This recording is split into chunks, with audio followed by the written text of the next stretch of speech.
9 times out of 10, when we're on scene, it's basically we just have been trained to do something. Right. So it just goes to our Just training. And innate. so Yep.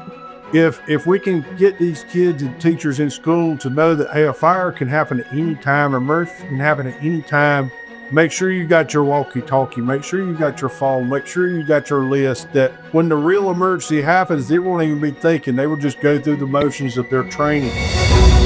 Welcome to the BJU Press Teacher Edition podcast, where Christian educators are encouraged and inspired as we bring you interviews, practical ideas, strategies, and answer your questions about teaching in today's culture. And here's your host, Jenny Copeland. Welcome back for another practical episode on the Teacher Edition podcast. Today we're going to be unpacking another topic that touches each and every school in some way. This is also something that every person at a school is a part of. But before we jump in, question for you. Have you shared this podcast with anyone? When you find a great sale or a cool idea or maybe a free resource, most of you intuitively go tell a friend, right? Wait a minute, I said free resource. Guess what? This podcast is a free resource.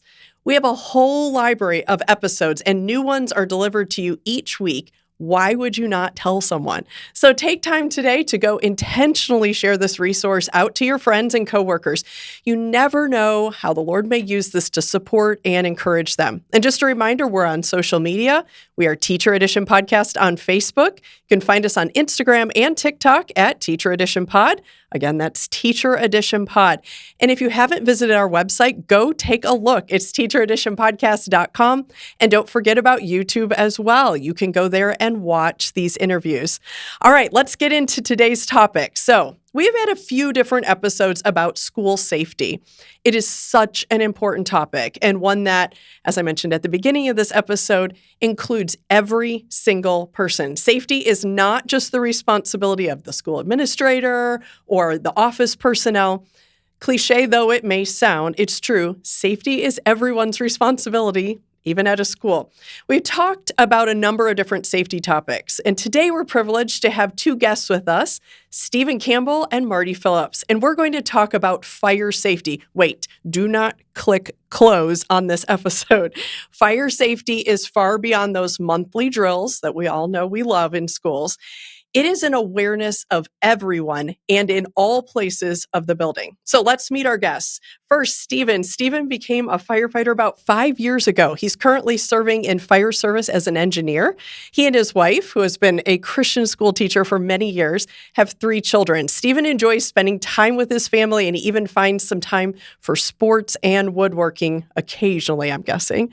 Marty serves as fire marshal. He's been in fire service since 1997 and has served as a firefighter, engineer, lieutenant, and deputy fire marshal. He and his wife have 2 daughters, and interestingly enough, he also enjoys woodworking in his time off. So Stephen and Marty, thank you so much for being with us today. I'm really excited to talk fire safety. Thank you for having us. Okay, so let's start broad. Many people have ideas as to what fire safety looks like at a school, but you're both professionals, you're experts.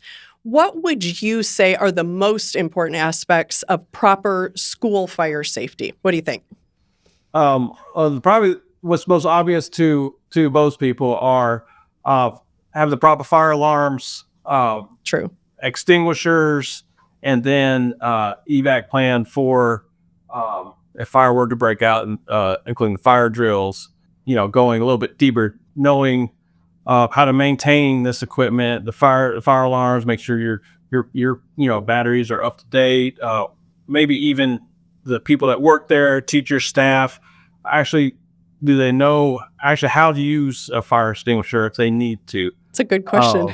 And just making sure that you don't just have the evacuation plan, but they know exactly what that is. Through practicing the fire drills and just knowing exactly what to do if the situation were to arrive. So, Jenny, I have a couple of other things that, since I'm the fire marshal, I deal with some other stuff that, since I'm not on the fire engine any longer. So, Right. One of the best things that the state of South Carolina has done is they passed a state law called Act 256. And what that requires is that all state schools perform a checklist of items every month to ensure that the building is being properly maintained, and that includes exit signs, egress lighting, kitchen hood systems, the fire alarm, the sprinkler system, the gauges, fire doors. It's just a whole plethora of things that, because as you stated, I am the fire marshal, but I can't protect all the schools. The school Right. administrator can't do it.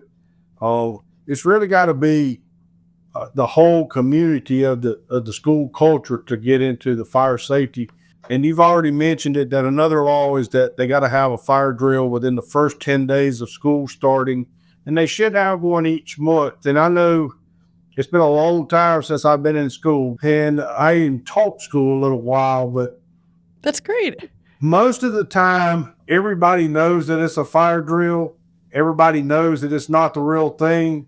So nobody really behaves like that. It's like, okay, at 10:05, when we get in the second period, That's the bell's right. going to ring and you're going to have a fire drill. You're going to go to this spot. And the problem we have is accidents and emergencies doesn't occur on our schedule. So Right. we never really had a fire drill like during lunchtime at the high school, where there's 2,000 kids over here and 2,000 over there, and you don't know where the teachers are.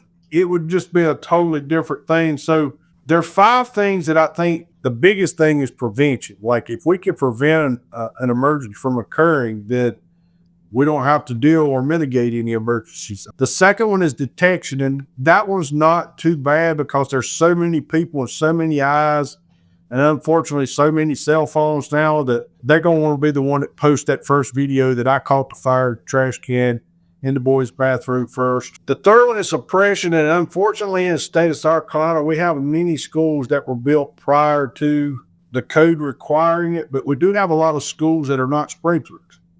Wow. And so that's why we do have a lot of fire doors in there, and they need to be maintained like they should, because basically what it's going to do is compartmentalize the fire to keep it Right. from spreading to another part of the school. Yeah. And then the last one is egress. And people, I don't know, my wife says something's wrong with me. I'm not 100% normal, but like when we go to a hotel, I always make sure I know how many steps it is to get to this exit door and where's the second exit. And in case I have to go out and it's pitch dark and it's smoky and I can't see, I can count and know how to get out somewhere. But believe it or not, there's a lot of fires happens every year in schools. You would probably be surprised at the number, and we may touch on that a little Yeah, while I would longer, like, but yeah. most of the time, I don't want to say I compare it to school shootings, but I think most people in their mindset have the same mindset that could never happen at my school. Right. And when it does happen, you can't believe it. But people like me try to always teach you and preach that message that it does happen, and it doesn't. Every fire that me and Ricky's ever been to started out as a small flame. And sometimes when we leave, there's nothing left of a house or whatever. Wow. So, and actually, when I was in high school, my school was actually set on fire and burnt down the year after I graduated. By a couple of kids who was just in there vandalizing the school. My brother ended up graduating from there out of cubicles set up as temporary classrooms because of a fire. Wow. So That's so sad. So these things do happen. And like you say, if you can try to teach kids in the culture that it's everybody's responsibility, you know, if you're at the high school where you know a teacher's propping up in a fire door just because that's what's always been done, that really don't need to get done, and this is why it does not need to be done. No, that's excellent. That's excellent. I love first that you pointed out, one, yes, we have our places where we pull the fire alarm, we have our fire extinguishers, but do they know how to use them? And the battery, like, we don't think about that too much. Those are just kind of built into the building, right? So I love that you pointed those out. I like that list of things to check. And I love that you mentioned making those drills realistic. You know, it's really inconvenient to do it during lunch. Like you said, they're often at 10:05. Where I was, it was at 2:30 on Tuesdays, you know, and if we're going to have a fire, we had to have it at that time, right? So I like that it was a good reminder to do these at realistic times. That was excellent. And I love that you notice when you go into places how many stairs and how to get out because you're a good firefighter. My husband is a reupholsterer, so when we go in places, he's picking up the cushions to see who did the upholstery. So I'm totally with you. I'd love to meet your wife. We have a lot in common here, I think. Okay, so moving on. So at schools, most of us are required to have monthly drills. We talked about that. You would, the first 10 days, and then we do them every month. But beyond the occasional inspection or visit from you all, or a reminder to not have extension cords and things like that, maybe even the visit of the fire truck for the little people to see, we don't really hear too much about fires or fire safety in schools. And I doubt that means that fires don't occur. You just mentioned that they do. What would you say, if we can loop back to what you mentioned about fires in school, what would you say is the number one cause of fires in schools? Because we just don't hear much about that. I would think, and he touched on it a good bit, there are intentional fires being set, arson. I think last time I looked up, it was about 40% of fires in schools are arson related or intentional settings. And most of those, and correct me if I'm not right about this, most of those are actually on the grounds in wooded areas or outside trash cans, just places that, would start a fire pretty easily. Right behind that, you've got cooking incidents in the kitchen. They got the massive equipment there and overheats, and then some other little things are like an overloaded electrical systems. We got so many things hooked into the core electric system that it's being overloaded, or HVAC issues. So those pretty much, that wraps up the main things, that the main causes. Okay, so I was going to guess science experiments. That was my thought. When I thought I'm going to ask this, I bet they're going to say science experiments gone bad. So arson is shocking to me. Like, that's just so sad. I mean, that, I guess, you hope better than that. That's, wow. Anything else you wanted to add to that before I go on? I didn't mean to cut you off. So the NFPA, which is a National Fire Protection Agency, they are an agency that publishes information, and so they gather all this data for us each and every year. Annually, there's about 3,200 school fires every year. No kidding. And so you probably don't see them on the news because, like Rick said, a lot of them are nothing more than either students mad at someone or students trying to gain attention, or I'll double dog dare you to do this. I don't think you would do it. I'm trying to be this person. So I don't think for the most part, they are arson. They're not malicious in nature, but kids and young adults don't really think that their actions have consequences. So they can't really see past, well, if I do this, it's like the video game. The trash can burns up, it melts, and then it goes out. Right. You press reset and do it again. Yeah. So, and a lot of people think, well, a school building is made out of brick and it's cement, so it really won't burn. But the issue we have in a lot of schools is that in classrooms, we have furniture that should not be there to make it more homey feel. We shouldn't have upholstered furniture that's meant for a residential home inside of a school setting unless it's been treated with certain fire retardant. Good to note. A lot of times during Spirit Week or homecoming, teachers like to have door decoration contests. But what they're decorating, according to NFPA 80, is that's a means of egress, and it should not be anything on that door that could burn, because that's our way out of this room if we need to get out. So, excellent point. So a lot of the things that are happening inside the schools, the other 20%, it's just a matter of, machines, they're all mechanical, so things break down over time. Sure. Mm-hmm. And it's like any other job. There's one person trying to do 10 jobs. There's not enough hours in the day. There's not enough money in the pot. So we have to decide what. And sometimes it's the maintenance and upkeep of our buildings that, tend to get the less funding. Yeah, that is so true. Okay, so I mentioned that sometimes we have fire trucks visit the schools for the youngest students, or maybe they go on a field trip to the fire station. Those are always fun. But often there's not a lot of connection beyond that. So I wondered if you could talk with us about some ways or some ideas you have that schools could actually collaborate with local fire services to ensure really that the school's doing what they need to be prepared, and maybe even for any other areas that might be helpful for the school and the fire station. What do you think? I think it's important, first and foremost, that the staff knows a lot of the cautions with fire safety in the school.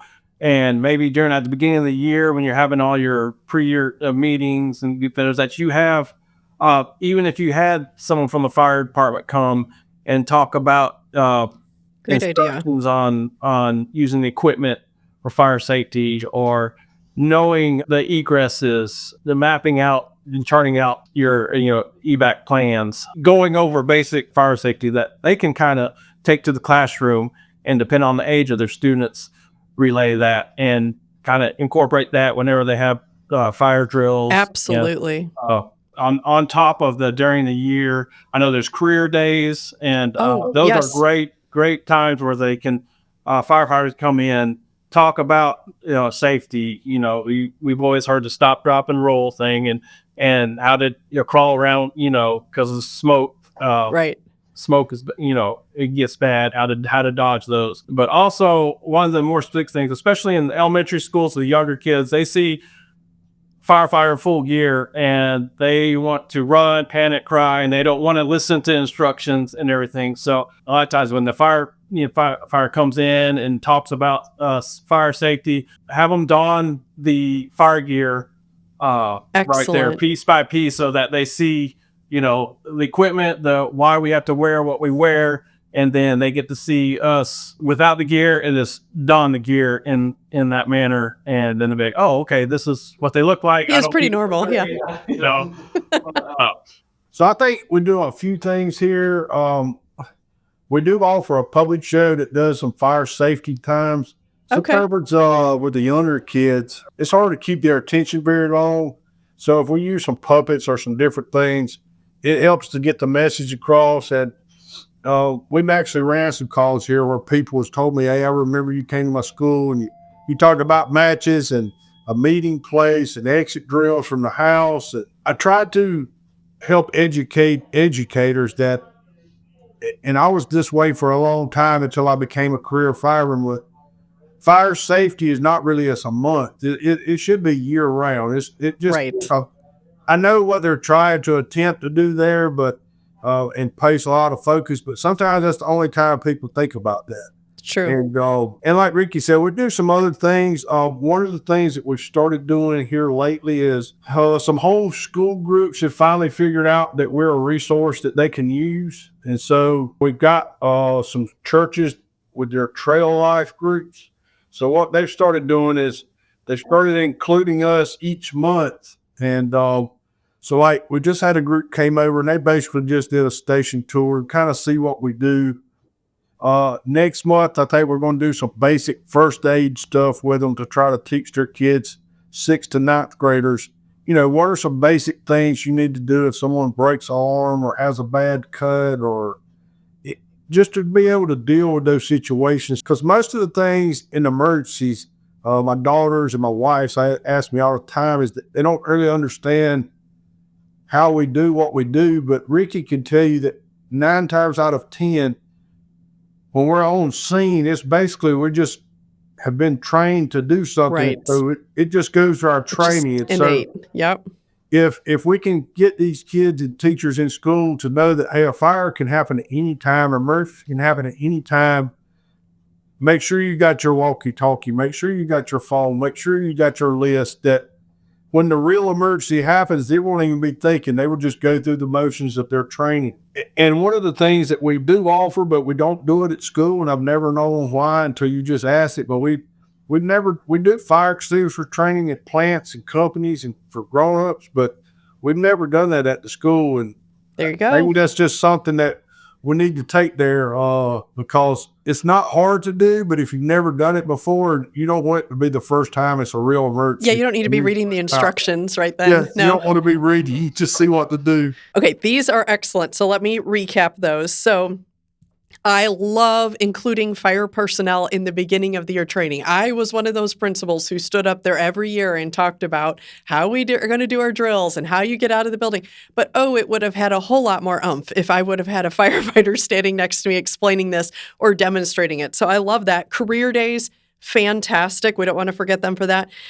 Just making those relations with them. I love that, having them around. I remember as a principal, even as a teacher, doing drills, and when we'd pull that alarm and they'd go out, we had a level of expectation for them, but when there were firefighters there or there was a truck parked in there was a whole different level of seriousness about that. So I love that as well. The different programs you offer, that's excellent. Tours. And, I hadn't even thought about like first aid and other things. You don't just fight fires. There are other parts to this that you can even speak into. And then just helping with general preparedness. And I love your illustration of, you don't get to a fire and think, okay, what was step one?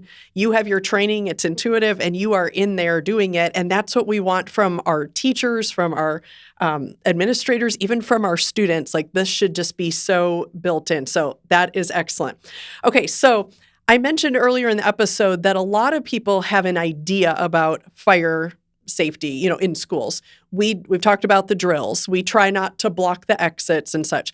But as we wrap up this episode, I wondered if you could talk with us, what are some of the misconceptions that you see in your experience about school fire safety? What are those misconceptions? What do you think? A couple that I've known that are like, when I read about, I was like, oh yeah, that's true. Like a bill, you look around and say, oh, this building's fireproof. I'll look around and see blocks, cement blocks, that's not going to burn, or tile flooring. But if fire gets started, it's so unpredictable, and it can catch some things a lot faster than what we think. And so Sure. The mindset of, oh, this is a fireproof building, that's a misconception.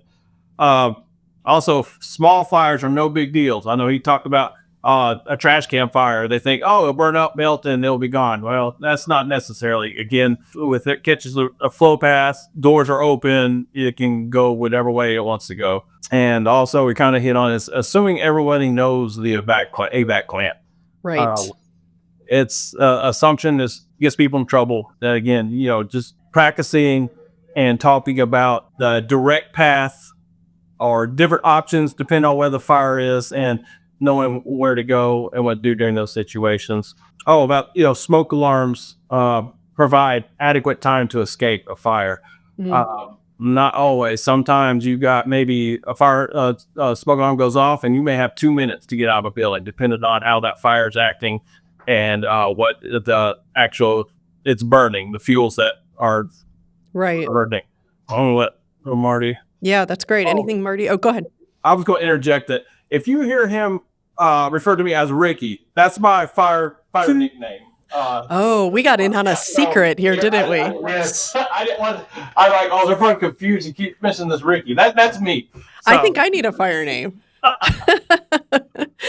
So secret come out on the podcast. Release today. Everyone now knows the real Ricky. Yeah, so something that your podcast people may want to go look at is there's some videos on YouTube of modern day versus legacy furniture.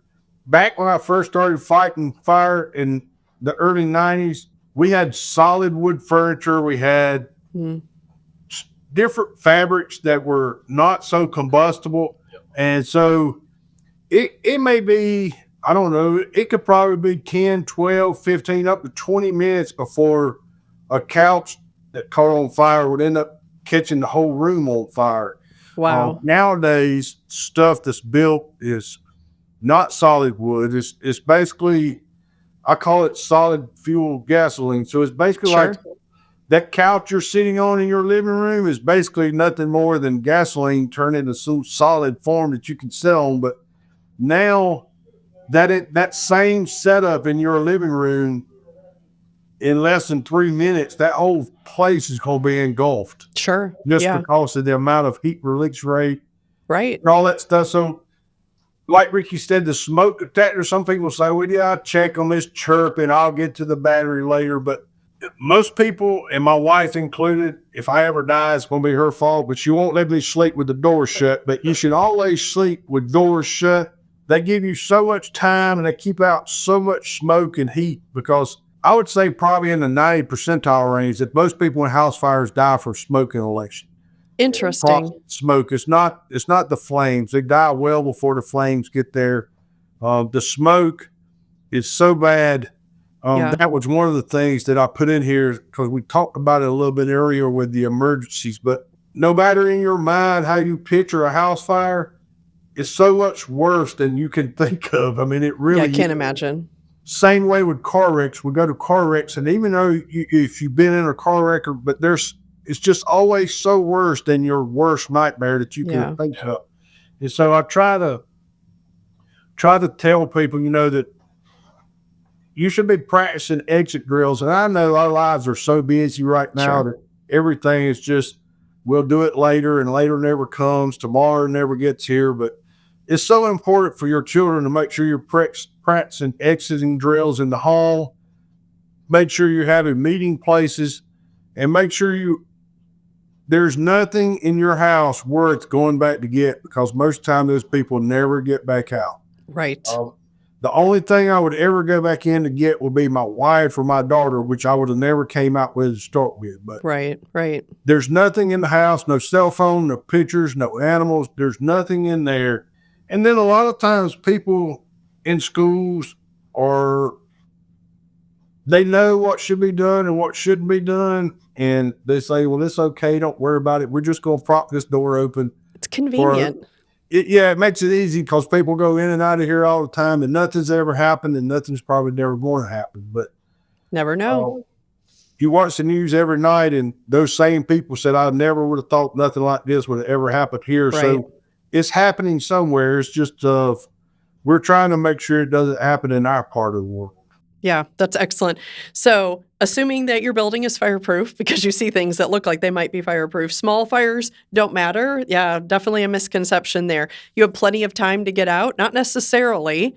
Assuming everyone knows what to do. That is so true. And when you said that, it made me think even our substitute teachers, often we train everybody, but they aren't there when we do that, or someone steps in a classroom, or a parent helping in the building. What are we doing to be vigilant to make sure everyone knows what to do?